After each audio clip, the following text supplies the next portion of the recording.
বললেন তাকে দিও না। এখন আবার জিজ্ঞেস করলো যে হুজুর তাহলে আমি কি করব? রাসূল বললেন, সে সাহাবী বললেন, হুজুর সে যদি ইন কাতালানি, সে যদি আমাকে আমার ইন কাতালানি, সে যদি আমার উপর হামলা চালায়, ইন কাতালানি, সে যদি আমার উপরে হামলা চালায়। আল্লাহ রাসূল কঠিন, রাসূল যেমন রহমতের নবী, আইনের প্রশ্নে, ন্যায়ের প্রশ্নে, অন্যায়ের বিরুদ্ধে আমার নবী আবার কঠিন। জোরে সোরে বলুন সুবহান। রাসূল বললেন ফাকাতিলহু, তুমিও তার উপরে হামলা চালাও। এখানে অ্যাডভোকেট সাহেব আছে, আইনের বিভিন্ন ধারা উপধারা উনি বুঝবেন। ফাকাতিলহু, তুমিও তার উপরে হামলা চালাও। সাহাবী বলল, ইয়া রাসূলুল্লাহ, আমি তো নিরস্ত্র, সে তো অস্ত্রধারী সন্ত্রাসী। ইন কাতালানি, যদি সে আমাকে মেরে ফেলে, আমি যদি মকতুল হয়ে যাই কি হবে? আল্লাহ রাসূল বললেন, যদি সে তোমাকে কতল করে দেয়। সাহাবীরা আমার, অন্যায়ের প্রতিবাদ করতে গিয়ে, সন্ত্রাসের কালো হাতকে ভেঙে দিতে গিয়ে, যদি তুমি প্রতিবাদ করতে গিয়ে যদি তুমি মারা যাও তার হাতে, আমি নবী নবুয়তের দপ্তর থেকে ফতোয়া দিলাম, ফান্তা শহীদ, তুমি শহীদ হয়ে গেলা। জোরে জোরে বলেন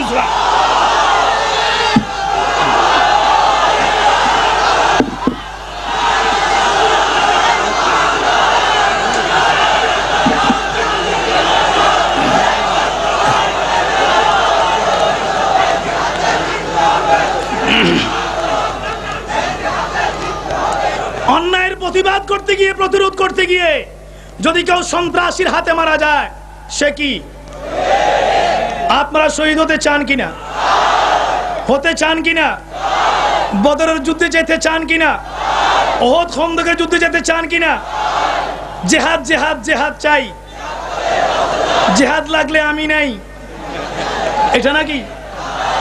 এটা বন্ধুরা আমার, জিহাদ মানে অস্ত্র নিয়ে দৌড়াদৌড়ি নয়, জিহাদ মানে কারো রক কাটা নয়, জিহাদ মানে, জিহাদের অর্থ বোমাবাজি নয়, জিহাদ অর্থ চেষ্টা করা। জিহাদ আর হরবুন এক কথা নয়। হরবের ভিতরে অন্যায় আছে, হরবের ভিতরে মানবতাকে দলিত মথিত করা আছে, হরবুল ফুজ্জার বলা হতো এই জন্য। কিন্তু জিহাদ হচ্ছে ন্যায়ের আন্দোলনের মধ্য দিয়ে সমাজকে সংস্কার করে, অন্যায় থেকে সমাজকে পবিত্র করে একটা শান্তির, বেহেশতি, জান্নাতি সমাজ কায়েম করার চেষ্টা করা, এটাকে বলা হয় জিহাদ। সে জিহাদ করতে রাজি আছেন কিনা? এখন আর একটু সহজ হয়ে গেল, কি বলেন? আরো সহজ হয়ে গেছে না? এবার কি আর জিহাদ লাগলে আমি নেই এটা আছেন নাকি? প্রত্যেককে কাজ করতে হবে। বন্ধুরা আমার, ইসলামী সমাজ ব্যবস্থা তথা আহলে সুন্নাত ওয়াল জামাতের সুন্নিয়তের আন্দোলন ভিত্তিক সমাজ রাষ্ট্র ব্যবস্থা যদি সমাজে কায়েম করতে হয়, তাহলে সবাইকে একসাথে কাজ করতে হবে কিনা? পারবেন কিনা বন্ধুরা আমার? একটু হাত তুলে দেখেন, পারবেন কিনা ভাইরা আমার?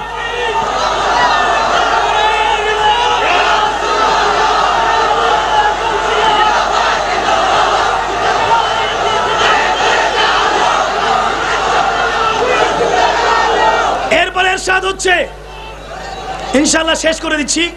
এরপরে ইরশাদ হচ্ছে যে বান্দা, তুমি যত কিছুই করো না কেন, আইনামা তাকুনু ইউদরিকুমুল মউত ওয়ালাউ কুনতুম ফি বুরুজিম মুশাইয়াদা। আলহামদুলিল্লাহ, আমাদের মাঝে আমাদের মেহমান খুসুসি আপনারা দেখতে পাচ্ছেন, আমাদের মুহতারাম মুকাররম আওলাদে মাঝবান্ডারি জনাব মুহতারাম সাইফুদ্দিন মাঝবান্ডারি, উনি তশরিফ এনেছেন। আল্লাহ পাক ওনার তশরিফ আবরি কবুল করুক, জোরে বলুন আমিন। বন্ধুরা আমার, আইনামা তাকুনু ইউদরিকুমুল মউত ওয়ালাউ কুনতুম ফি বুরুজিম মুশাইয়াদা, তুমি যেখানেই থাকো না কেন, তুমি একবারে সুরক্ষিত দুর্গের মধ্যে থাকো না কেন, তোমাকে মৃত্যুর সম্মুখীন হতে হবে। এই জন্য আল্লাহ পাকের সাবর মারছেন, অতএব তুমি মৃত্যু যখন তোমার জন্য অবধারিত, অতএব মৃত্যুর পূর্বে পূর্বেই তওবা করে নেওয়া এটা তোমার জন্য উচিত। ঠিক কিনা? আওয়াজ না ঠিক কিনা? এখন বন্ধুরা আমার, চোখের পানি দুমুল আসি তুতফি গজবার রব, চোখের পানি আল্লাহর গজবের আগুনকে নিভিয়ে দেয়। বন্ধুরা আমার, আমি একটা মিসাল দিই। একটা পাখি আছে, খুদার কুদরতের জগতে কত মখলুক।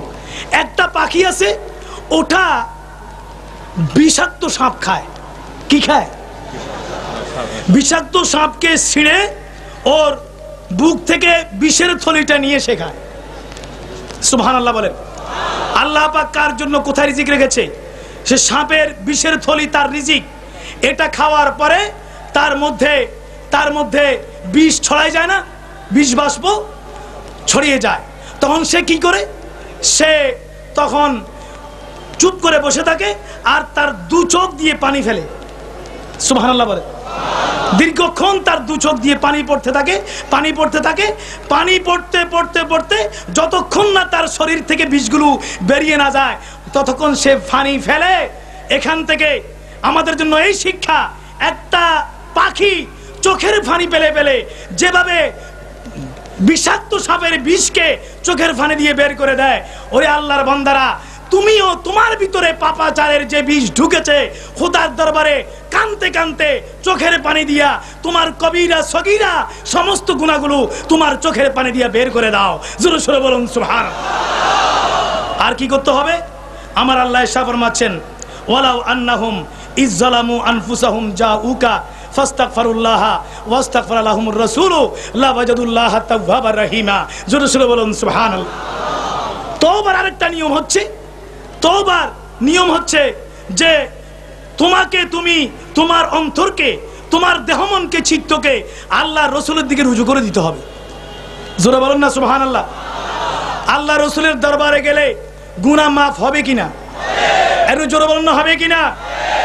এই জন্যই তাফসীরে মাদারিকের ভিতরে এসেছে, এর আগে ফতোয়া আলমগীরের মধ্যে, কিতাবুল হজের মধ্যে এসেছে, যদি তোমরা হজে যাও এবং নবীর রওজা আনোয়ার শরীফ জিয়ারত করতে যাও তখন বেশি বেশি করে এই আয়াতে কারিমা তেলাওয়াত করবা। এই আয়াতের কারণে আল্লাহ পাক রব্বুল আলামিন আল্লাহর প্যারা হাবিবের উসিলায় এবং শাফাআতে বান্দার জীবনের গুনাহ মাফ করে দিবেন। জোরে সোরে বলুন সুবহানাল্লাহ। বন্ধুরা আমার, তো এইজন্য তাফসীরে মাদারিকে এসেছে, এরকম একজন বান্দা আল্লাহ রাসূলের দরবারে গেল, গিয়ে সে চোখের পানি ছাড়ছে আর বলছে, ইয়া রাসূলুল্লাহি, আল্লাহ পাক বলেছেন গুনাহ করার পরে যদি আপনার দরবারে আসি আর আপনার দরবারে ফরিয়াদ দিই, আপনি যদি শাফাআত করেন, তাহলে সুপারিশ করেন, তাহলে জীবনের গুনাহ মাফ হতে পারে। ওগো রাসূল, আমার জীবনের কোন একটা মুহিয়া হয়ে যাক, একটা ব্যবস্থা হয়ে যাক। আল্লাহ রাসূলের কবর মুবারক খুলে গেল, রাসূলের জবান থেকে পরিষ্কার ওই বান্দা আওয়াজ শুনলো যে, হে আমার উম্মত, তোমার জীবনের গুনাহ মাফ করে দেওয়া হলো। জোরে সোরে বলুন সুবহানাল্লাহ। আমার রসুলের সেই ক্ষমতা আছে কি নেই? জোরে বলুন, আছে কি নেই? আছে কি নেই? তিনি হচ্ছেন রহমাতুল লিল। এক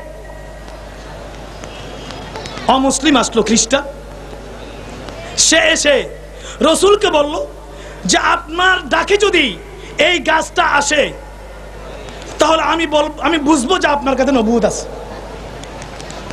আপনার আহ্বানে যদি এই গাছটা আসে তাহলে আমি বুঝবো যে আপনি নবী। আল্লাহ রসুল বললেন, আমাকে ডাকতে হবে না। জোরে বলেন সুবহানাল্লাহ।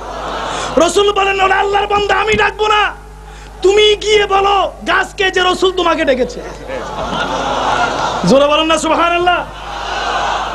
তোমার ভিতরে বৈশিষ্ট্য এসে যাচ্ছে, তুমি ওই গাছের কাছে যাও, তোমার এই কুফরির জুবানে এখনো তুমি ঈমান আনো নাই, গিয়ে বলো যে রসুল তোমাকে ডাকছে। দেখো কি হয়। ওই কাফির, তার কোনো বিশ্বাস অবিশ্বাস আস্থা আসছে না, গিয়ে গাছকে বলল যে তোমাকে মোহাম্মদ ডাকছে।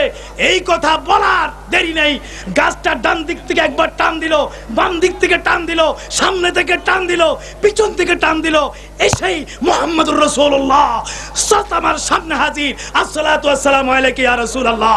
জোরে সোরে বলুন সুবহানাল্লাহ। বন্ধুরা আমার, আল্লাহ রসুলের সেই ক্ষমতা আছে কি নেই? জোর আছে কি নাই? যারা বলে বেড়ায় যে এই সমস্ত ক্ষমতা রসুলের কাছে নাই, জোরে বলুন নাউজুবিল্লাহ, ওদের সাথে এই দেশের কোটি কোটি মুসলমানদের ঈমানি কোনো সম্পর্ক, জোরে বলুন, আছে? নেই।